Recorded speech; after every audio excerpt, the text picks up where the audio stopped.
Bonjour, il y a des journées difficiles. Je ne sais pas pour vous, il est possible que ce début de semaine se soit très mal passé. Vous êtes peut-être dans une mauvaise phase ou simplement une mauvaise journée. Alors la bonne nouvelle, c'est que Dieu transforme le mal en bien. Il y a des temps, des jours difficiles. Qu'est-ce qu'on doit faire? Que doit-on faire quand tout va mal? Que faire quand je vais mal? Que faire quand tu vas mal? Alors il y a des choses, voilà, on le sait, il faut prier, etc. Mais on va voir plusieurs choses aujourd'hui un petit peu différentes en voyant aussi les fondamentaux de ce qu'on doit faire quand tout va mal. Et avant cela, je veux partager un témoignage avec vous de Lynn de France. Elle dit, voilà, je m'appelle Lynn, j'ai 40 ans, alors le même âge que le témoignage d'hier également. Et j'habite en France, alors dédicace à tous ceux qui ont 40 ans, hein, que Dieu vous bénisse. J'habite dans le Bas-Rhin, en Alsace, maman de 4 enfants et séparée. J'ai été touché par la grâce du Seigneur l'année dernière, même si je le connaissais depuis 1994 sans vraiment le connaître. Beaucoup de gens s'approchent de Dieu, mais finalement le rencontrent par la suite. C'est la première fois que je vous écris pour vous témoigner de ce qui s'est passé. J'ai été touché plusieurs fois grâce à vos émissions et à Prières inspirées. Cela fait plus d'1 an que je vous suis. Aujourd'hui, quand elle écrit le témoignage, lundi 19 février 2024, votre émission avec les pasteurs Jérémie et Sosten m'a vraiment interpellé. Suis-je constant dans ma foi? En ce moment, ma foi est comme une montagne russe. Je manquais de motivation pour lire la Bible, louer le Seigneur par les chants, et j'en passe, alors que je le faisais chaque jour depuis un bon moment, depuis début d'année 2023. Mais depuis plus de 2 semaines, j'avais du mal à être en présence de Jésus-Christ et du Saint-Esprit. Je sais que le diable rôde pour attaquer à tout moment, mais dorénavant, je ne me laisserai plus atteindre. Ce matin, comme une évidence, je reçois votre notification sur YouTube. Donc, elle dit qu'il a résisté pour regarder. Finalement, dans la matinée, elle s'est dit que vraiment le Seigneur voulait lui faire comprendre quelque chose. Et alors, elle dit, j'ai compris que le Seigneur, peu importe mon problème, m'aimait et m'aime toujours et qu'il ne changera jamais. Chaque parole de l'émission, chaque mot m'ont touché. Mes larmes ont coulé car c'était fort et intense pour moi. J'ai eu cette force et ces frissons qui me sont revenus et qui ont parcouru mon corps comme si Dieu me disait, je suis là. Pleure ma fille s'il le faut, je ne t'abandonnerai pas, peu importe ce que tu traverses. C'est aussi ce que le Seigneur veut dire à quelqu'un aujourd'hui. Gloire à Dieu, gloire à Jésus-Christ. Votre émission a été faite pour moi, encore là, à vous écrire. Mes larmes continuent de couler. Je parlais déjà un peu en langue, mais là, j'ai été encore plus saisi et j'ai découvert un parler en langue encore plus fort. Grâce à vous, j'ai encore plus envie d'aller de l'avant et de me battre. Je remercie Dieu et je vous remercie aussi à vous tous d'être là tous les jours. Continuez ce que vous faites, vous ne pouvez que nous inspirer et nous aider encore plus de jour en jour. Soyez abondamment et richement bénis, frères et sœurs en Christ. Merci au Seigneur, merci Lynn d'avoir partagé ce témoignage avec nous depuis la France et que Dieu bénisse l'Alsace. Ma mère vient d'Alsace et de Lorraine et là-bas, je sais qu'on mange bien. Alors régalez-vous pour nous. Que le Seigneur vous bénisse abondamment. Alors, il y a des temps difficiles. Il y a des jours difficiles et justement, on remercie le Seigneur de ce que les émissions et les programmes de MCI soient disponibles pour édifier votre foi. Nous sommes là pour vous bénir, frères et sœurs. Nous nous consacrons, nous nous sanctifions. Comme disait le Seigneur, je me sanctifie moi-même pour eux et nous nous consacrons pour vous afin que vous soyez bénis. Il y a ici toute une équipe qui se consacre pour votre édification. Peut-être on aura l'occasion, certains, de ne jamais l'occasion de se voir. On ne se verra qu'au ciel, mais même si on ne se voit pas, on sait que là, vous êtes bénis. On reçoit vos témoignages également comme celui de Lynn. Et alors, merci à tous les partenaires mensuels. Vous savez qu'on a commencé cette semaine donc cette campagne de dons des 20 000 partenaires mensuels. Et je veux remercier de tout mon cœur tous ceux qui ont rejoint ces partenaires mensuels, tous ceux qui le sont déjà, et tous ceux qui vont le redevenir ou le devenir pour la première fois. Que le Seigneur vous bénisse abondamment. Vous avez toutes les informations à l'adresse qui s'affiche à l'écran, donc sur cette campagne de dons avec des projets extraordinaires pour la gloire de Dieu. Donc, on veut entrer dans le sujet aujourd'hui. Il y a des journées difficiles. Il y a parfois, je l'ai dit hier, des déserts qu'on doit traverser parce que dans ces déserts, Dieu vient épurer des choses et Dieu vient raffermir des fondations et Dieu vient enlever des mauvaises fondations dans lesquelles nous nous étions fixés, collés. Le serviteur de Dieu va dire dans un psaume, « Il m'est bon d'être humilié. Avant d'avoir été humilié, je m'égarais, maintenant j'observe ta parole », c'est dans le psaume 119. Il y a des temps où on est humilié, il y a des temps de désert, il y a des temps où rien ne va, rien ne se passe comme on avait promis, comme on avait prévu. et on se sent humilié à l'intérieur, on ne comprend pas ce qui nous arrive. Mais le serviteur dit, avant d'avoir été humilié, je m'égarais. Des fois, on fait n'importe quoi. Et on a besoin de passer par ce désert pour revenir à une voie qui est droite, selon qu'il est écrit. Suivez des pistes droites et que ce qui est boiteux ne dévie pas, mais plutôt soit guéri. Dieu veut guérir quelqu'un aujourd'hui dans sa marche avec Dieu. Et tout comme le Seigneur a pu guérir dans sa marche avec Dieu, Lynn, l'amener plus loin dans la présence de Dieu, à vivre quelque chose de fort avec le Saint-Esprit, avec la précieuse personne de Jésus-Christ. Dieu veut amener quelqu'un aujourd'hui dans une nouvelle dimension de foi, dans une nouvelle réalité de la marche par la foi, de la vie avec Christ, afin que ce ne soit pas seulement des écrits. Merci à Dieu pour le long psaume 119, mais parfois notre vie a l'air aussi longue que le psaume 119. Vous savez que chacun des versets, chacune des phrases de ce psaume 119, c'est les mêmes mots, des mots qui sont les uns avec les autres synonymes, les uns des autres, etc. Et la vie a parfois l'air d'être comme ce fleuve, c'est toujours pareil, c'est les mêmes choses, on a l'air de revenir encore, ou même de revenir en arrière, et c'est tellement long, parfois la vie est comme cela, mais le Seigneur peut transformer ces choses, le Seigneur veut t'amener dans une nouvelle dimension, le Seigneur transforme le mal en bien par sa puissance. Alors, il dit, il m'est bon d'être humilié parce qu'avant je m'égarais, mais maintenant j'observe ta parole. Il y a quelqu'un qui vit en désert aujourd'hui, la leçon que tu dois apprendre, c'est que tu dois obéir à ton Seigneur. Tu t'es égaré de la voie où tu étais, là où tu avais été sanctifié, tu t'es éloigné, mais le Seigneur te dit, reviens à moi, je serai avec toi, je te délivrerai et je ne t'abandonnerai pas. Alors, je veux parler de choses un peu différentes. Qu'est-ce qu'on doit faire quand tout va mal? Qu'est-ce que tu fais? Que fais-tu quand tu vas mal? Des choses qui sont des fondamentaux. Bien sûr, il n'y a rien de meilleur que de s'approcher de Dieu. Prier. Jésus a dit, venez à moi, vous tous qui êtes fatigués et chargés, et je vous donnerai du repos. Alors le Seigneur Jésus a promis un repos pour ceux qui vont mal, pour ceux qui viennent à lui. Mais il dit aussi, recevez mes instructions. Prenez sur vous mon joug, car je suis doux et humble de cœur, et vous trouverez du repos pour votre âme. Il y a du repos pour l'âme de celui qui vient au Seigneur. Il dit, car mon joug est doux et mon fardeau est léger. Le Seigneur Jésus veut rappeler aujourd'hui à quelqu'un pour qui tout va mal. Tu vas mal, c'est un temps difficile, tu es chargé, tu ne comprends pas ce qui t'arrive. Tu as cette invitation aujourd'hui du Seigneur Jésus-Christ. Viens à moi. Je suis doux, je suis humble de cœur. Tu vas trouver en moi le repos que ton âme cherche, dont ton âme a besoin. Reçois mes instructions. Et c'est parfois ce que nous ne voulons pas faire. Tout va mal. Nous voulons venir à Jésus, mais pas à ses instructions. Nous voulons venir à la main du Seigneur qui console, qui guérit, mais nous ne voulons pas l'entendre nous parler.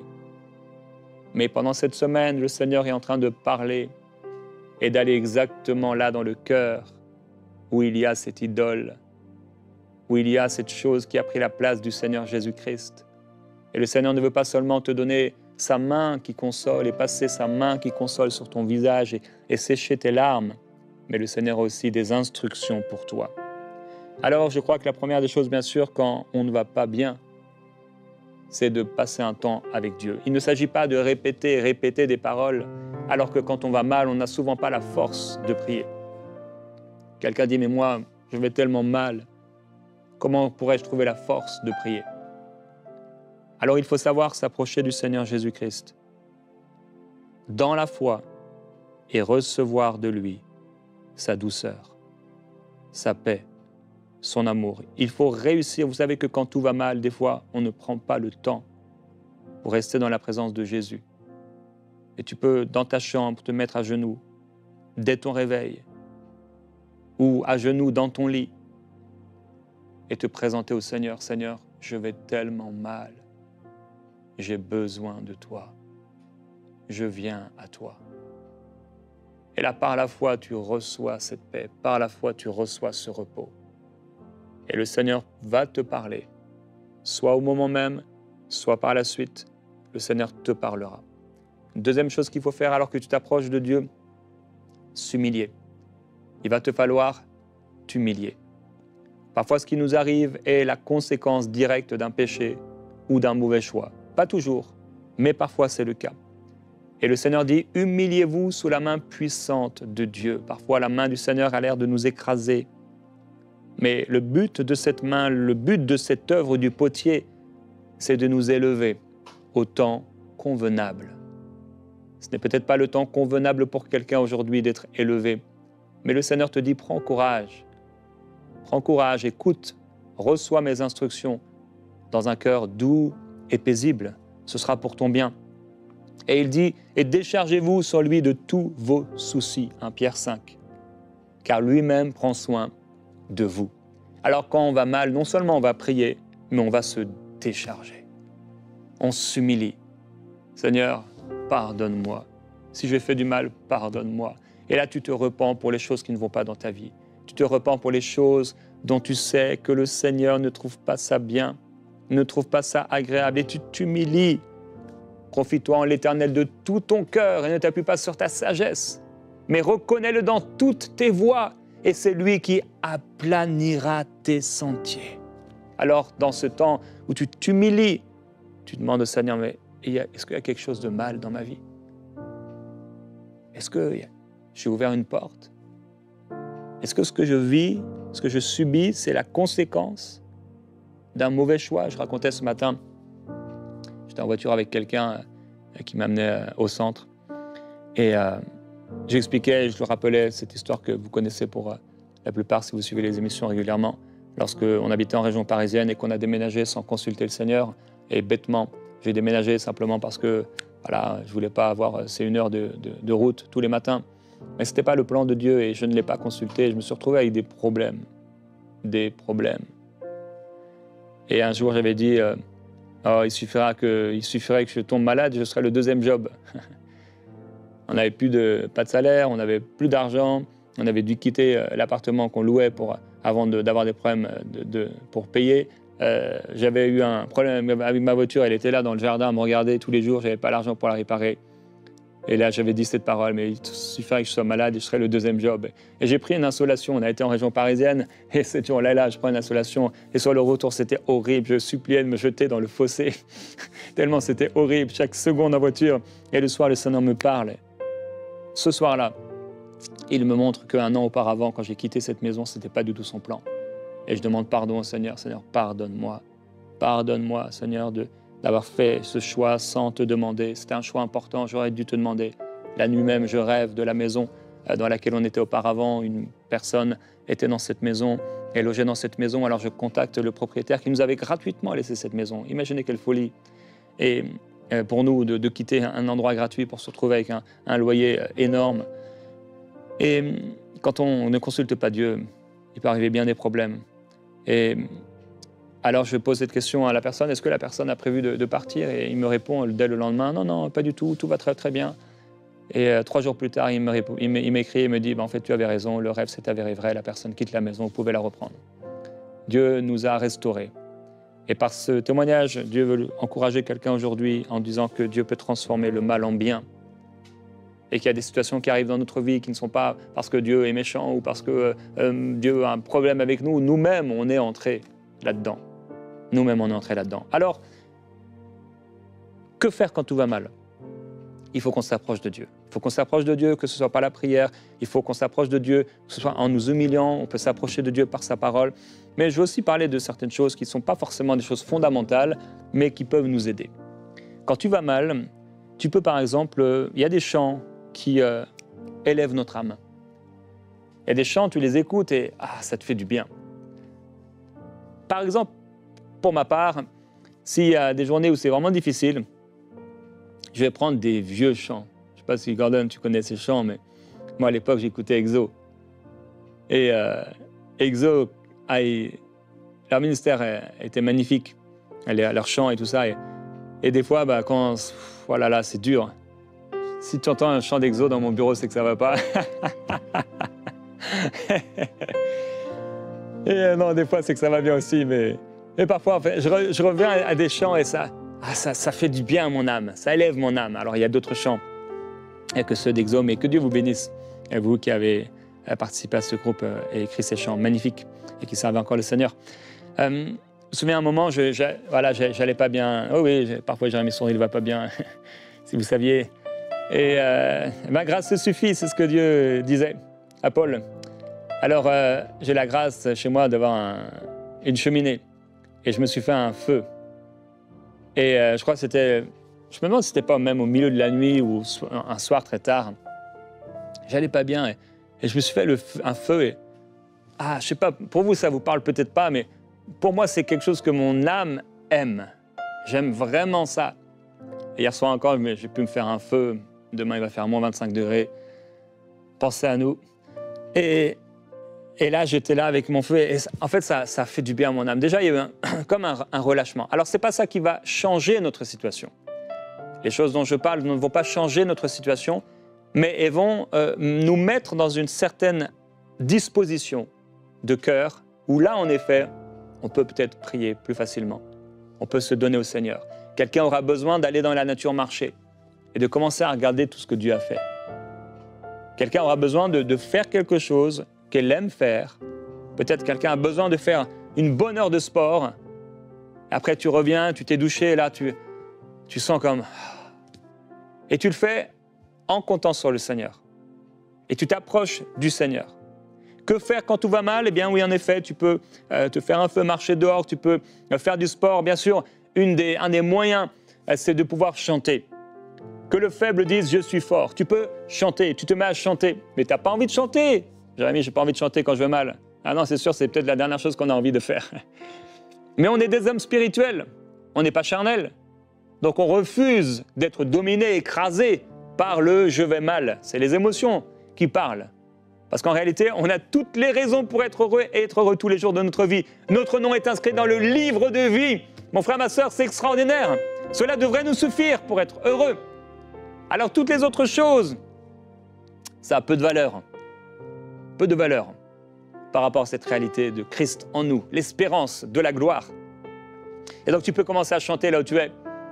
Tu chantonnes et tu commences à chanter. Et même si tu chantes faux, mais tu chantes. Et tu vas voir qu'à un moment, c'est comme tu es pris. Qu'est-ce que tu dois faire quand tu vas mal? Tu commences à parler en langue, tu es baptisé du Saint-Esprit. Eh bien, Dieu t'a donné un outil extraordinaire pour édifier ta maison intérieure. Et tu commences à parler en langue. Et peut-être tu vas pleurer. Et après, tu commences à prier de plus en plus.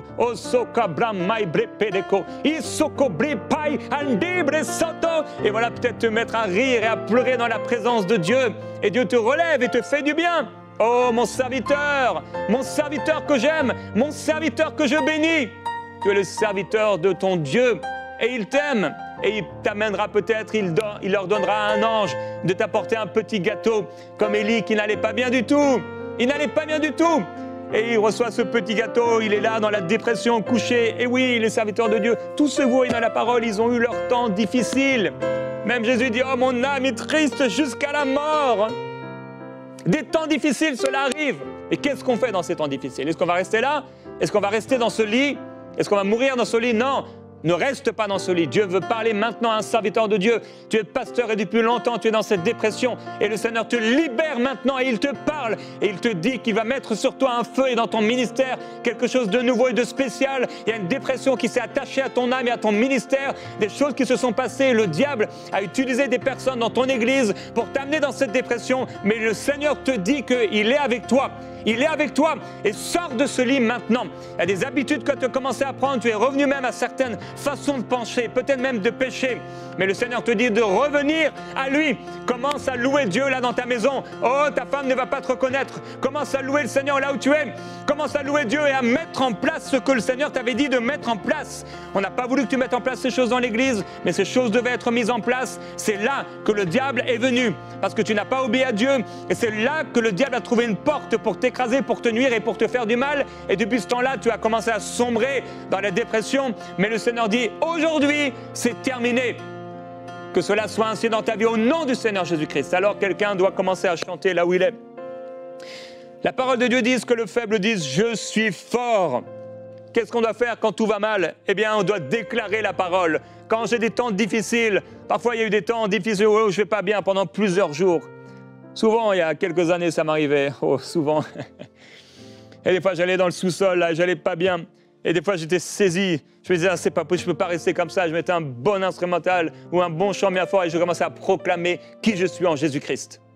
Comment le Seigneur m'aime. Je déclarais mon appel. Je déclarais l'autorité du Seigneur sur ma vie. Et j'étais relevé. Il y a eu comme ça des combats spirituels où le diable a été muselé.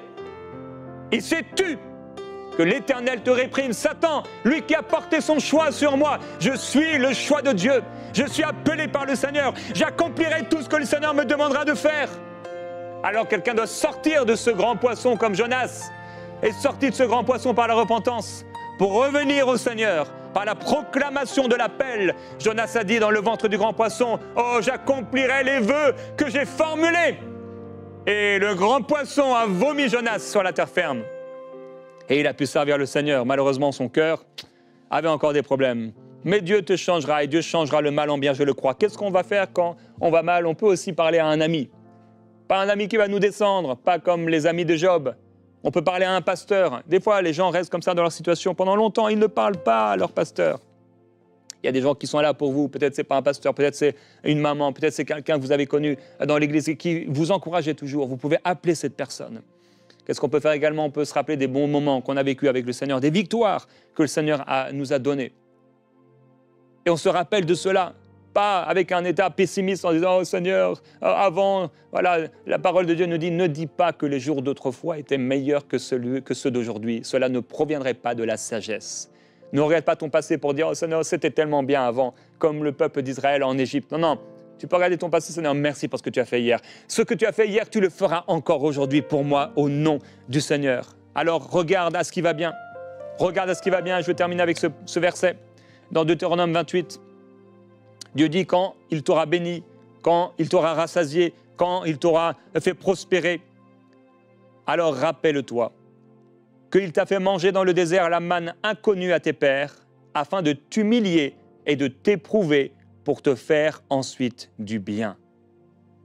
Alors il y a des temps, en effet, où on est dans l'épreuve, où on est dans des difficultés, mais le Seigneur dit, ensuite, c'est pour te faire du bien. Le but, c'est que ton cœur soit assez prêt, soit assez propre, soit assez pur, soit assez sain, que ton caractère soit assez bon pour que tu puisses ensuite bien gérer la bénédiction, comme on en a parlé cette semaine. Dieu veut exaucer quelqu'un aujourd'hui, Dieu veut bénir quelqu'un aujourd'hui, mais ton caractère doit changer afin que tu puisses vivre ce que le Seigneur a prévu pour toi. Alors oui, aujourd'hui, qu'est-ce qu'on va faire? Alors que tu vas mal, quelqu'un doit commencer à prier maintenant.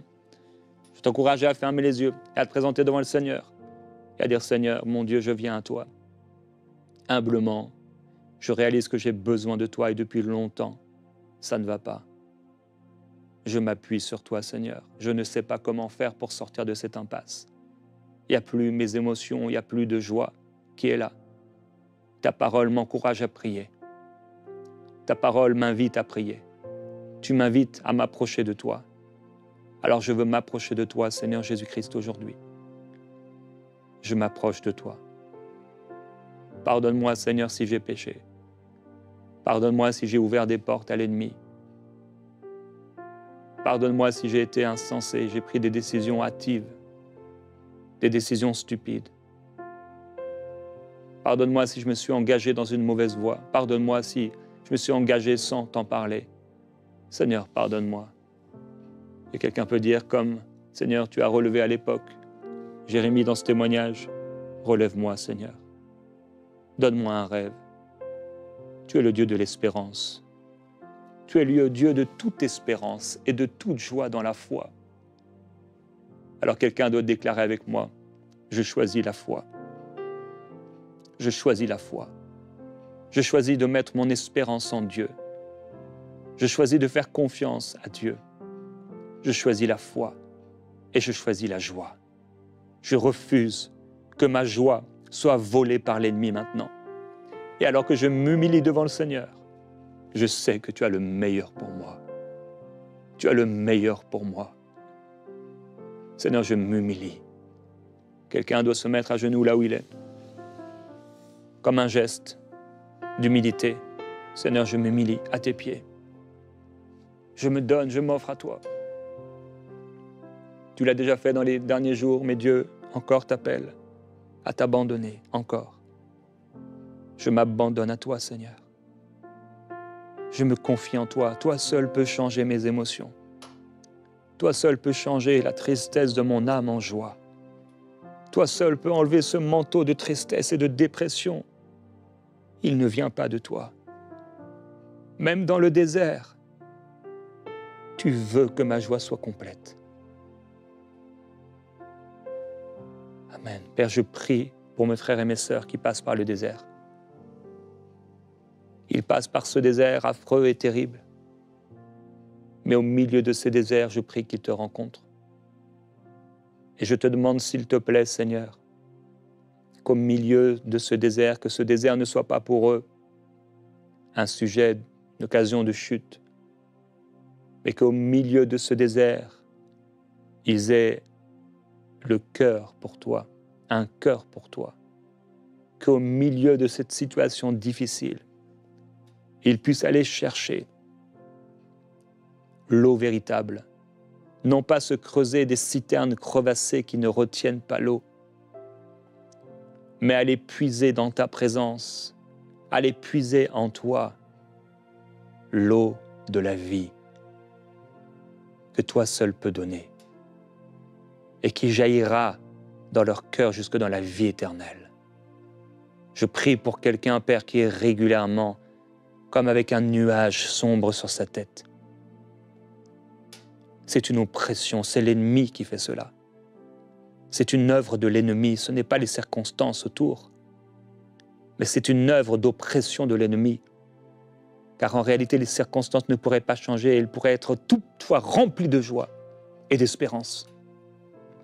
Tes serviteurs, Paul et Silas, étaient dans la prison enchaînés, maltraités, le sang coulant sur eux, mais ils ont loué ton nom.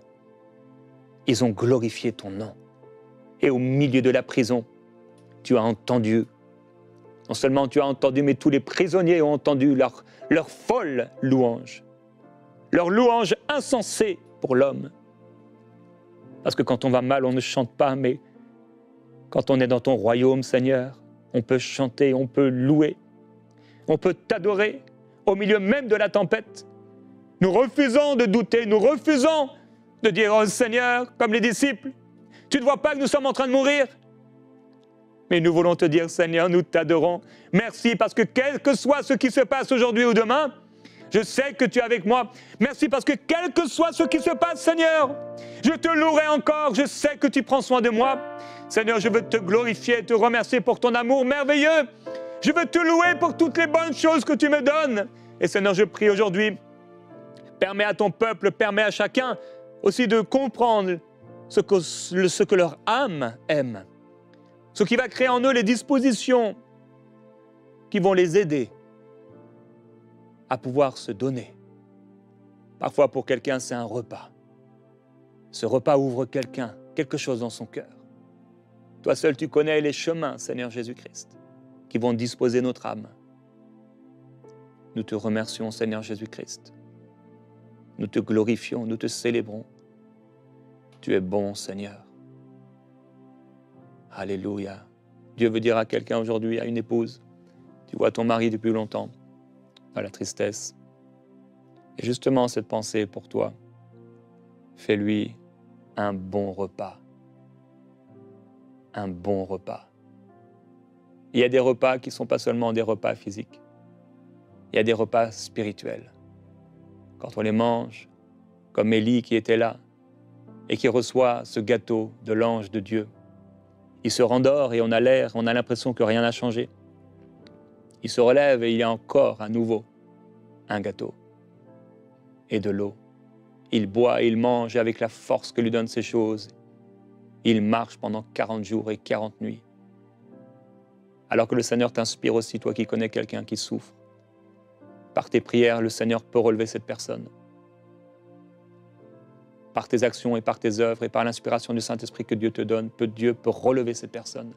Qu'il en soit ainsi pour toi. Sois inspiré par l'Esprit qui vient en toi. Tu seras inspiré, tu feras cette chose et ce ne sera pas seulement du physique, ce ne sera pas seulement de la nourriture, mais ce sera profondément spirituel et Dieu utilisera cela pour glorifier son nom. Et cette nourriture lui apportera une vie nouvelle à cause de tes prières, Sans parole, une femme peut amener son mari au Seigneur. Sans parole, on peut faire de grandes choses avec Dieu. Que le Seigneur vous bénisse. On se retrouve demain dans Prière inspirée. Dans les Saintes Écritures, Dieu déclare que le Messie viendrait pour être le sauveur du monde. La vie de Jésus prouve qu'il est bien celui dont les prophètes avaient parlé. Ésaïe a prophétisé que la Vierge deviendrait enceinte et qu'elle enfanterait un fils. Des siècles plus tard, la naissance de Jésus accomplissait cette prophétie.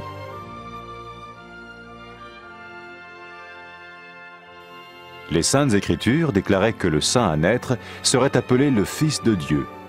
Cela signifiait que Jésus serait le Fils de Dieu au sens spirituel et non au sens physique. Nous le voyons par sa manière de vivre.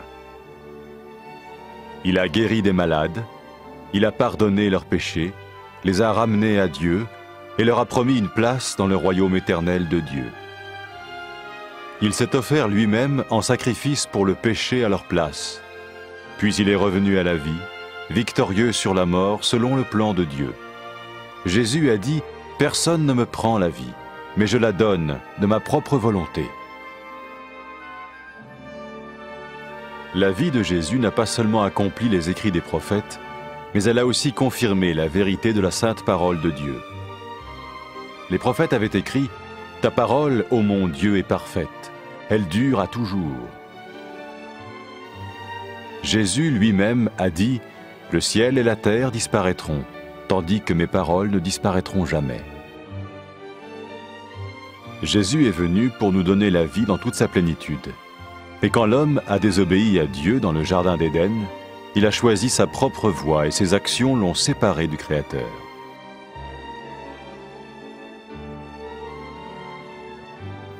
Les Saintes Écritures déclarent que tous sont péchés et que le salaire que paye le péché, c'est la mort. Il s'agit de la mort spirituelle, éternelle séparation d'avec Dieu. Mais tout comme Dieu a donné un bélier pour qu'il meure à la place du fils d'Abraham, ainsi il a envoyé Jésus, le Messie, mourir à notre place. Sa vie, sa mort et sa résurrection restaurent la relation entre Dieu et tous ceux qui mettent leur confiance en lui. Maintenant, non seulement Jésus pardonne les péchés de ceux qui le suivent, mais il les sauve aussi du jugement éternel de Dieu. Ils sont sûrs d'aller au paradis et de vivre avec lui pour toujours. C'est cette vie et cette liberté de la culpabilité et du pouvoir du péché que Jésus offre à chacun aujourd'hui. Cela ne veut pas dire suivre une religion, mais choisir d'avoir foi en Jésus qui dit « Je me tiens à la porte et je frappe.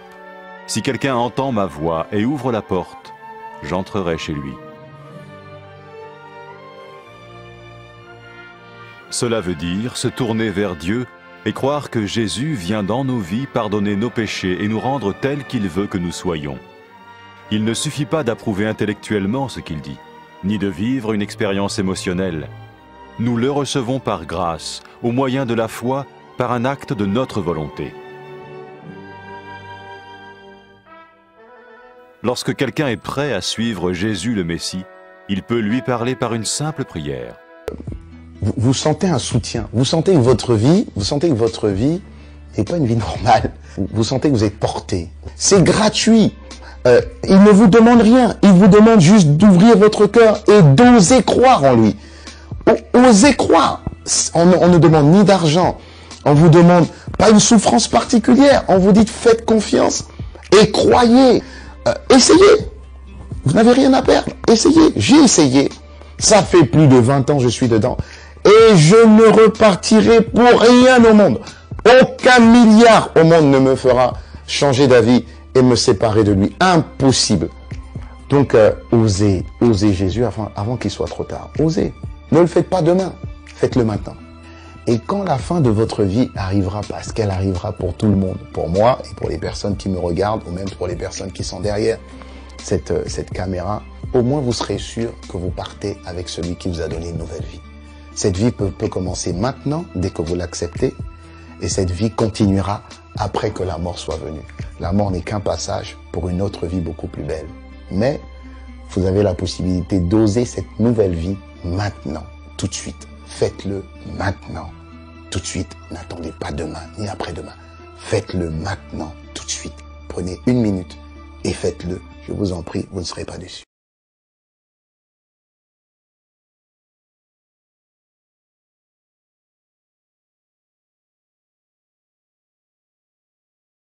Après avoir écouté ce message, si vous avez décidé de donner votre vie au Seigneur Jésus-Christ, faites cette prière avec l'homme de Dieu. Mon Dieu, je viens devant toi,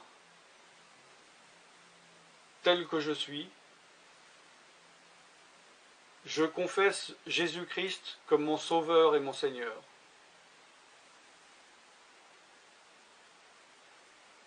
Je crois qu'il est mort sur la croix pour mes péchés, qu'il a porté ma condamnation. Il a porté mes péchés et mes maladies. Que Jésus-Christ est le Roi des rois et le Seigneur des seigneurs. Qu'il est le Fils de Dieu. Qu'il est maintenant ressuscité et assis à la droite du Père. Et il prie maintenant pour moi. Je me suis détourné de mes péchés et je veux obéir à ta parole.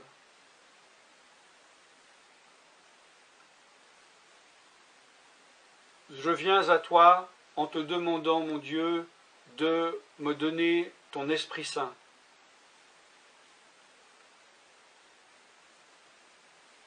Remplis-moi de ton esprit, afin que tu ne sois plus à l'extérieur de moi, mais que tu viennes habiter en moi.